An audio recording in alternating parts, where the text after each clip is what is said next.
नमस्कार, जय हिंद। अभी हम करने वाले रिमाइंडर थ्योरम। देखिए, रिमाइंडर थ्योरम का कंसेप्ट बहुत ही इंपॉर्टेंट है नंबर सिस्टम में।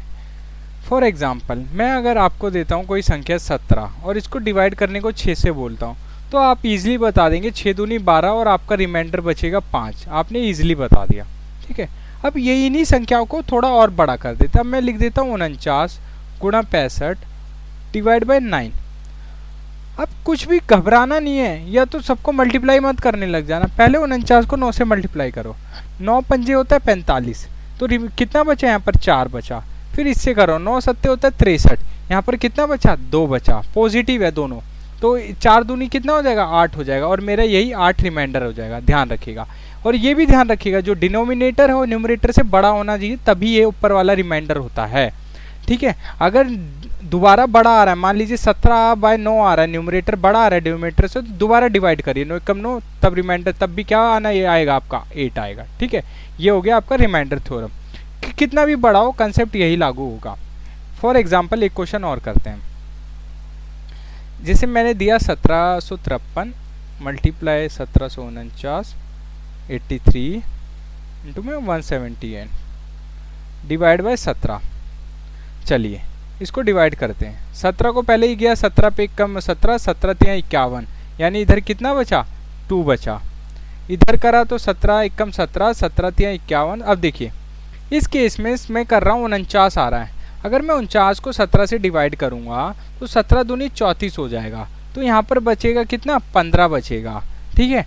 लेकिन अब 15 मल्टीप्लाई करूँगा तो क्या फ़ायदा इतना लंबा मल्टीप्लाई करे, तो मैं यहाँ पर ना माइनस में भी ले सकता हूँ। कैसे, देखिए 17 को मैं 15 रिमाइंडर बच रहा है, मैं थोड़ा आगे कर देता हूँ। 17 तिया 51, 51 लाने के लिए मुझे क्या 2 और जोड़ना पड़ेगा, तो यानी -2 हो जाएगा। तो या तो आप प्लस का 15 भी ले सकते हैं या माइनस का 2 भी ले सकते हैं, ध्यान रखिएगा।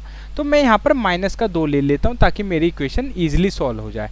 ये सिचुएशन हर केस में बनेगा। अब यहाँ देखिए 17 पंजे 85 है, यानी 85 83 से ज़्यादा है, तो -2 ले लिया। 17 धाम 170 यानी कम है, तो 1 प्लस का ले लिया।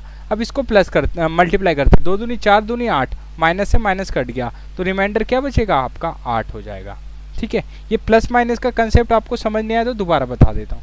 मान लीजिए ये नंबर है 65। अब मैं इसको 9 से डिवाइड कर रहा हूँ, तो 9 से डिवाइड करा 7 पे 63, यानी रिमाइंडर क्या बचा 2 बचा।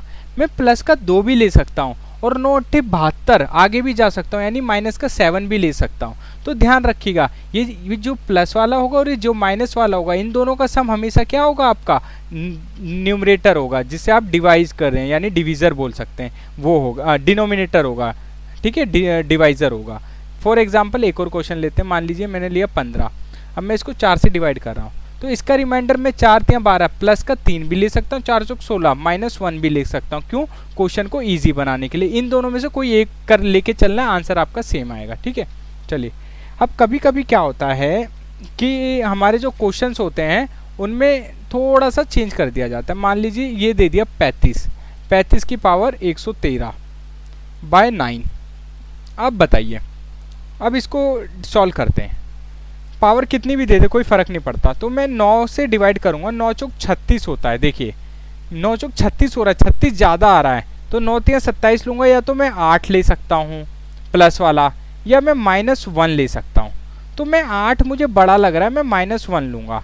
अब -1 को मैं 113 बार मल्टीप्लाई करूँगा, तो ये क्या है ऑड है, तो मेरा -1 ही आएगा, और -1/9 आएगा। अब कभी भी ऐसा केस आ जाए कि ऊपर न्यूमरेटर आपका माइनस आ जाए, तो आप नीचे वाले में से ऊपर वाला माइनस कर दीजिए। 9 में से 1 गया, तो क्या बचा आपका रिमाइंडर 8 ही बचा। ये कर सकते हैं आप।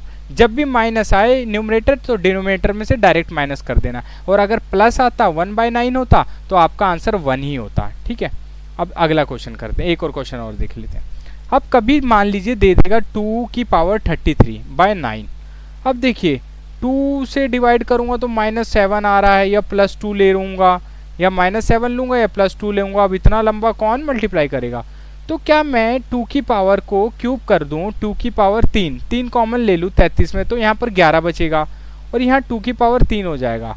और आपको पता है 2 की पावर 3 कितना होता है 8 होता है, तो 8 की पावर हो गया 11/9। अब क्या 8 को 9 से डिवाइड करूंगा तो मेरा क्या आएगा, या तो -1 होगा या प्लस का 8 होगा, तो मैं प्लस वाला लूंगा नहीं, -1 ले लूंगा। तो -1 की पावर 11 यानी आपका ऑड है, तो आंसर क्या आएगा -1/9, और 9 में से 1 गया तो रिमाइंडर कितना बचेगा, 8 बचेगा। ठीक है, इसको इस तरीके से करना है। कोई दिक्कत यहाँ तक? चलिए आगे बढ़ते हैं।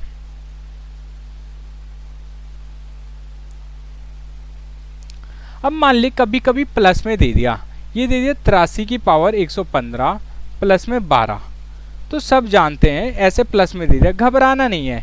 अब देखिए 84 से 83 एक कम है, तो यहाँ पर -1 ले सकते हैं आप, या प्लस का 83 ले सकते हैं। तो प्लस का 83 लूंगा नहीं, मैं -1 लेके चलूंगा। -1 की पावर 115 क्या होगा, -1 ही होगा, और यहाँ प्लस 12 दे रखा है तो प्लस का 12 ले लूंगा। ठीक है, अब डिवाइड बाई 84, अब प्लस माइनस माइनस होता है, 12 में से 1 गया 11, 11/84, तो रिमाइंडर क्या, न्यूमरेटर छोटा है डिनोमिनेटर से, तो रिमाइंडर क्या हो जाएगा, 11 ही हो जाएगा। ठीक है, यहाँ तक आई थिंक कोई दिक्कत नहीं किसी को, सबको समझ आया होगा। ठीक है, बस ये थी आपकी रिमाइंडर थ्योरम। ठीक है, कुछ चीज़ें मैं आपको बता दे जाऊँ, आपको ध्यान रखनी है। 2 का डिविजिबिलिटी रूल, 2 का डिविजिबिलिटी रूल कहता है 2 से वो संख्या डिवाइड होती है जिसका जो क्या हो, कोई भी इवन हो, जिसके पीछे या तो 0 आता हो, या 2 आता हो, या 4 आता हो, या 6 आता हो, या 8 आता हो। 3 का डिविजिबिलिटी रूल कहता है कि कोई भी संख्या जिसका सम ऑफ नंबर 3 से डिवाइड हो। मान लो ये 2 4 6 है, ठीक है, इसका सम करूंगा 6 4 10 2 12, 12 3 के टेबल में आता है जी, तो ये डिवाइड है। 4 का डिविजिबिलिटी रूल कहता है कि संख्या के लास्ट के 2 डिजिट अगर 4 के टेबल में आते हैं तो वो 4 से डिविजिबल है। 5 का कहता है जिसके लास्ट में 0 या 5 आता हो यूनिट डिजिट, वो क्या है, 5 से डिविजिबल है।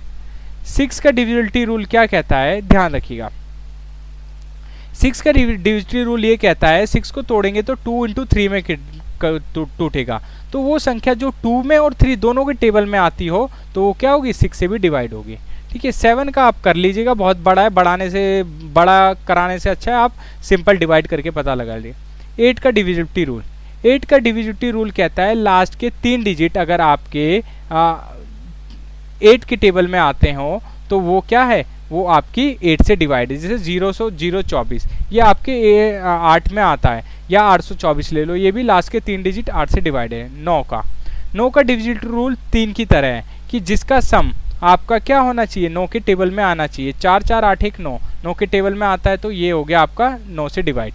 10 का डिविजिबिलिटी रूल ये कहता है लास्ट में 0 होना चाहिए। ठीक है, 11 का डिविजिबिलिटी रूल ये कहता है, ध्यान से सीखिएगा। मान लीजिए मैं कोई नंबर लिख लेता हूँ,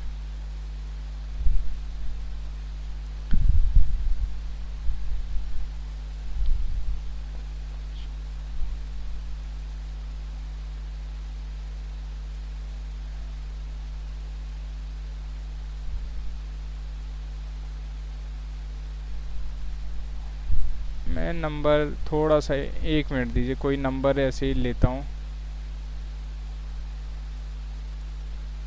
मान लीजिए मैंने ले लिया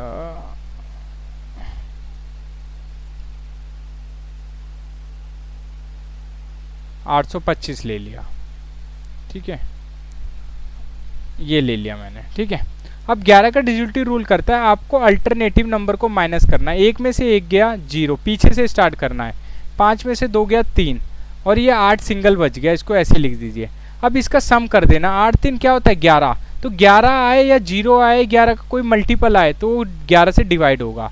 ठीक है, अब एक और संख्या ले लेते हैं हम, कोई भी नंबर ले लेते हैं हम। ठीक है, मान लिया हमने ले लिया 6 4 2 4, पीछे से माइनस करिए, 4 में से 2 गया 2, 4 में से 6 गया 2, -2 और +2 करेंगे तो क्या हो जाएगा 0 हो जाएगा, तो ये भी क्या है 11 से डिवाइड है। इस तरीके से करेंगे। ठीक है, और एक अल्टरनेटिव भी होता है कि अल्टरनेटिव प्लस करिए और अल्टरनेटिव माइनस कर दी, ये भी 11 का डिविजिबिलिटी रूल होगा। तो आई होप आपको रिमाइंडर थ्योरम समझ आई होगी और डिविजिबिलिटी रूल भी समझ आ गए होंगे। ठीक है, तब अब अगले टॉपिक की वीडियो में डाल दूंगा। तब तक के लिए जय साईं राम, जय हिंद।